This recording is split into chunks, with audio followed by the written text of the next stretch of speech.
again, I'm not on the fire him wagon, but I think the Brad Stevens haters and that fire Brad Stevens crowd, this is like a feather in their cap. Oh, my mentions were full of that during that game. Mm-hmm. As a coach, I don't care how good X's and O's you are. As a coach, if your team is getting bent over a barrel and shown the 50 states over and over again, you don't just sit there with your arms crossed and go, yeah, just nodding your head. Wear your mask. Wear your mask. Mm-hmm. Like, stay away. No. Look at the court. Look at the court and get into a guy. Rip him for doing something wrong or like just playing out of his doing too much. Shows no emotion. No emotion at all. No, and it's just sometimes that's good. Sometimes that's fine. You know what I mean? Like the calmer heads prevail. Whatever the hell the saying is. But in this case, if you got to rip into your guys, you got to rip into your guys. And I've said this before. I've said this a few times when he starts the two centers and like he lets them keep playing and keep starting them. I feel like he's sitting on the bench on his iPad on his little playbook and he's just like watching another game. He has like league pass on and he is just like watching another game going on. It's like focus on the game going on in front of you and try to like you lost by 30. There's a lot you got to fix to not lose by 30, but like. You said it. It's like we're down to the Knicks. We were down by 11 at the end of the first. We're down by 13 at half. And being the optimistic Celtics fan that I am, being just the realistic fan that I am, I'm like, you know what? The Celtics can come back. They've come back from being down 20 plus this year.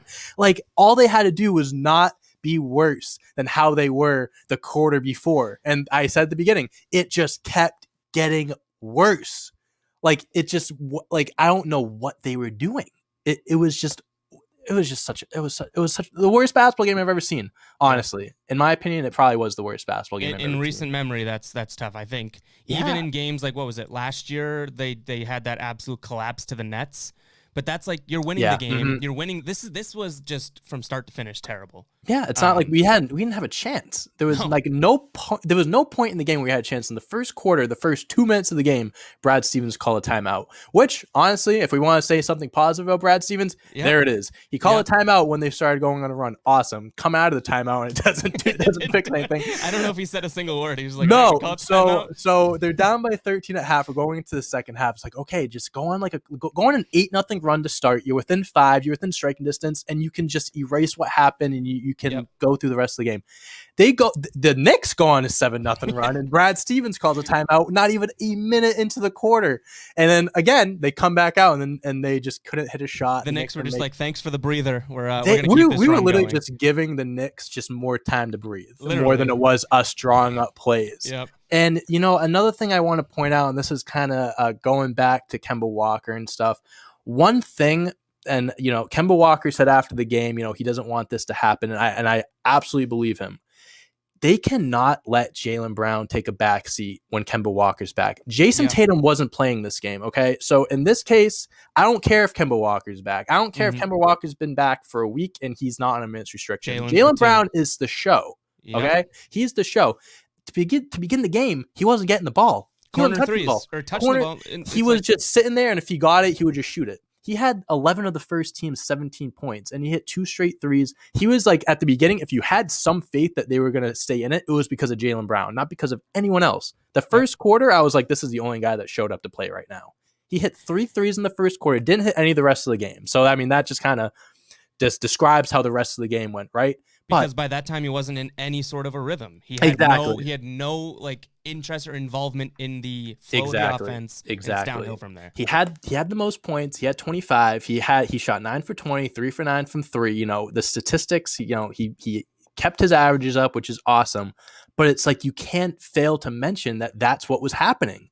Like Kemba Walker, he was antsy. He was super happy to be back, and he was chucking up shots. And he said after the game, he goes, me being back, I'm not trying to take away from what Jaylen has been doing this year. He goes, I want to help him. I want to make him better. And I believe him when he says that, because I do believe Kemba Walker is the perfect third guy for guys like Jaylen and Jason, because he can do his thing, but he's going to let them do their thing most importantly. I think in this case, you blame that on Brad. I think Brad Stevens is the one that deserves blame for not allowing Jaylen Brown to get going early on in that game, and for letting Kemba Walker do as much as he did. Like, I understand you want to get him back into the swing of things, but you still got to play your normal game. And Jaylen Brown, him being the healthy superstar out of the two, him and Jason, he's the team, and you got to play through him, and they didn't do that. And I wouldn't be surprised if that was sort of the game plan. Hey guys, we're playing the Knicks. Let's try and get Kemba going. Mm-hmm. And that's not, I don't hate that if you're Brad originally, but it's not it's not the right attitude. You can't go in with that mindset. Especially if you do try it and it just flops in your face. You have 45 extra minutes to try and now fix it. And I think that's, again, we're ragging on Brad. I have one more thing to say about him after this, but I do think that's a typical Brad. Like he gets a game plan and kind of sticks to it. But it's like neither of us are on the fire Brad Stevens No, train. not. It's not that bad, but you'd be an idiot to not criticize him sometimes because he's not the perfect coach. No, and I think he could be. He has it in him because he has some of the intangibles that you need as a coach. You know, he looks at the game at a different level. Clearly, he's respected amongst other coaches and other players, but there's no fire there, and you show a little bit of fire, maybe. He's got the brains. He's got a high IQ for basketball. I mean, the guy loves basketball. And I remember there was an interview maybe it was a year ago, last year, whatever it was, and they were asking him like what he does in his free time, and he just basketball. Like didn't mention his family, didn't mention his wife, just talk about watching basketball. So he's a basketball junkie, just like we all are. But it's just, X's and O's, very smart guy. He doesn't show any emotion. He doesn't get fired up. Very few times, like when we call Mad Brad timeouts or whatever it is. Sometimes he gets a technical, and we're just like, whoa. This guy's like, the guy's turning into the Hulk right now. The guy says the F word once, and it's like, oh my god, like what is this guy doing? Like he's never said that word in his life. But it's like sometimes you got to be like that. You know who I admire because he sticks up for his players, and he said last year in the playoffs that he goes out there and he competes just like his players are. Nick Nurse. I think that's someone that Brad Stevens needs to model himself after. I think Nick Nurse is a phenomenal coach, top 5 in the NBA without a doubt. But the thing that makes him so great, he might not be the smartest guy in the world. You might say Brad Stevens' X and O's might be smarter than him in that aspect, but he's emotional. He stands up for his players. In that Raptors Celtics series, he was on the floor. He was literally like on the floor. Like when Jason Tatum was shooting that corner 3, he was like right next to him. Like as annoying as that was, that's great as a coach. He gets calls too. He gets that's probably an unpopular opinion, right? That because everyone hated on Nick Nurse because he's like a buffoon and whatnot. I said it multiple times last year. If Brad Stevens had a little bit of Nick Nurse in him, then that's the perfect coach. You don't go full bore Nick Nurse like he on the court literally in the refs back. Yeah, those are a little extreme. But you get a little bit of that. Like Nick Nurse, pretty much nagged the refs all series long, and by the end of that, the Raptors seem to be getting a lot of calls. Like these refs are humans, and if someone wants to ignore the fact that refs have a tendency to possibly just get fed up and say, "Fine, I'll make that call." Like they're human. They probably do that. Just like if a player, on the contrary, is kind of talking to them, negatively all game long, they're gonna be more likely to tee that guy up for something lesser than punching someone. A coach has an ability to sway a game more than just substitutions, more than just timeouts. He's a presence out there just like everyone else, and Nick Nurse sure as hell was a presence and has been a presence. So if Brad Stevens had an ounce of Nick Nurse in him, I think that he'd be so much better. But and he is what he is, and who knows what he's gonna be. Maybe he turns into that. He gets older and grumpier or something. But I did have one last Brad Stevens topic, and then I think we can probably talk Kemba Walker or something. But I saw Jason Tatum, and I don't think it was a new podcast, but I think it was like a clip that's resurfacing a little bit, and it was on the JJ Redick podcast, and they asked him what's the difference between Brad Stevens and Coach K. I don't know if you've seen that. His response was, he goes, "Oh, Coach K is I'm paraphrasing here, so don't. But it was like, he's a motivator, and if you do something wrong, he's gonna let you know you do something wrong, and then he'll tell you how to do it better." And they're like, "Yeah, what about Coach Stevens?" And then he goes, "Well, Brad," which I don't know if I'm reading too much into it, but all of a sudden he's like Coach K, and then he just calls Brad, or whatever. That's probably me reading into it too much. But then he was like, Brad doesn't really do that, and he was like, he doesn't. He's more of an X's and O's guys, which is what every Celtics fan has always thought. I mean, we've said it. Yeah, we've said it a few times already. It's different to hear your best player say it too, because he pretty much was saying without saying it, Brad does not get us motivated. But he did also say it's harder for an NBA coach, which I don't know if I agree with it. Harder for an NBA coach because these are now adults you're dealing with. But if I'm Brad Stevens, I'm still talking to, these 21, 22, 23-year-olds Yeah. as like I I can tell you I what have to a do. question to ask you, and I want to know if you'd think something like this would happen. So let's say Jason Tatum goes to Danny Ainge and he said to him, I want Brad Stevens Oh, gone. Do you think Danny Ainge listens to him, or do you think he holds on to Brad Stevens and, lets it roll? He's like, let's play it out. Let's keep it going. Like, we'll make it work. Or do you think he'd listen to Tatum? I think Tatum might be a year or two away from that. I think Okay. he's showing Not whatever. now. So not now, but like we'll say, all right. So let's say hypothetically, Jason Tatum's 25 years old. Yep. He's a bona fide superstar, top 10 player in the NBA. Well, just assuming this is what happens. He goes to Danny Ainge. He said, listen, this ain't working with Brad Stevens. Maybe he has someone in mind. I'm not going to throw any names. I don't. Yep. He says, I would rather this so-and-so. I'd rather these guys you to look at than Brad Stevens.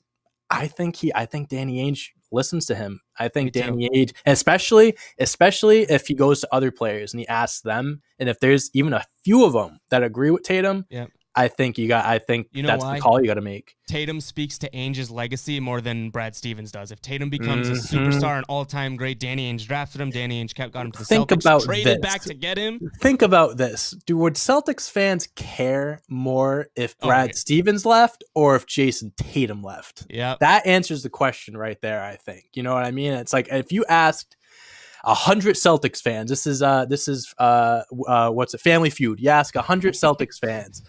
If you were to listen to Jason Tatum and say you want to fire Brad Stevens, would you do it? I'm telling you, I think 70, 75 of those fans are going to say yes. You listen to Jason Tatum.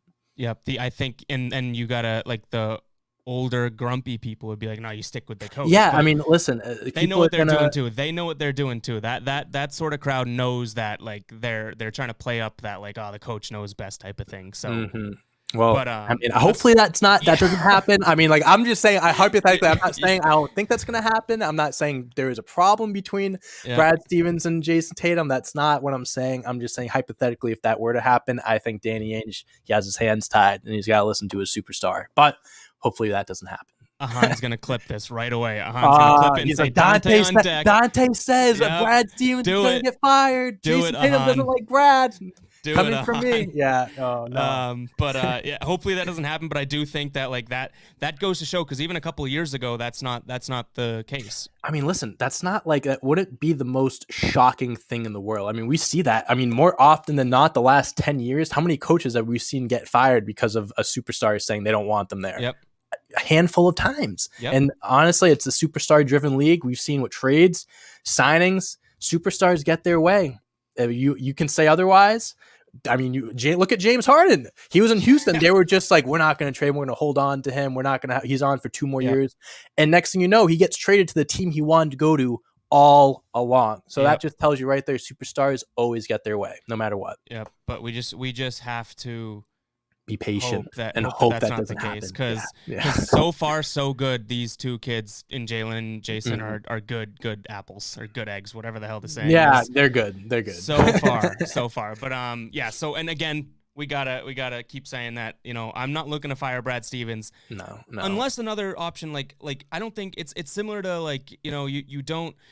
Well, let me say this. So in my stream, they were saying that Brad Stevens is the Mark Jackson. They need to find the Steve Kerr.